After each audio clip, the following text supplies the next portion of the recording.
जर तुम्हालाही तुमचे आरोग्य सुदृढ ठेवायचे असेल तर ही मॅजिक बरणी फक्त आणि फक्त तुमच्यासाठी। तर मी इथे ही मॅजिक बरणी तयार करण्यासाठी अर्धा वाटी फ्लेक्स सीड्स घेतलेले आहेत, म्हणजेच जवसाच्या बिया।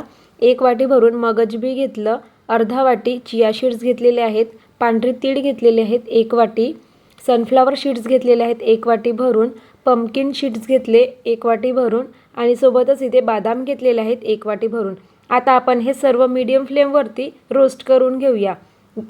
इथे आपल्याला गॅसची फ्लेम मीडियम ठेवायची आहे आणि सतत ढवळत राहायचं आहे, जेणेकरून ज्या चिया सीड्स वगैरे छोट्या बिया आहेत त्या वरती येतील आणि मोठ्या बियासुद्धा छान असं भाजल्या जातील, क्रंची होतील आणि जेवढं क्रंची होतील तेवढे टिकाऊसुद्धा राहतील, म्हणजेच यामधील ओलसरपणा कमी होईल आणि टिकाऊ बरणी तयार होईल। तर बघू शकता खूप छान असं मी रोस्ट करून घेतलं, छान सुगंधसुद्धा येतो आहे।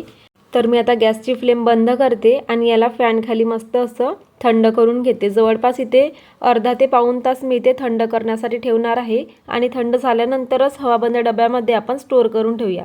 तर बघू शकता मस्त असं थंड झालेलं आहे। आता एका हवाबंद डब्यामध्ये मी बरणीमध्ये ठेवत आहे, इथे छान असं स्टोअर करून ठेवायचं आहे आणि सकाळी उठल्यानंतर 1 चमचा आणि सायंकाळी 1 चमचा जर तुम्ही डेली रुटीनमध्ये हे ॲड केलं तर तुमचेसुद्धा आरोग्य उत्तम राहण्यास मदत होईल। छोट्या मुलांनाही तुम्ही घालू शकता, कारण हे लहानांपासून मोठ्यांपर्यंत सर्वांनाच फायदा करेल या पद्धतीची बरणी आहे। तर मग तुम्ही सुद्धा केव्हा बरणी तयार करता? आवडला ना व्हिडिओ लाईक करा।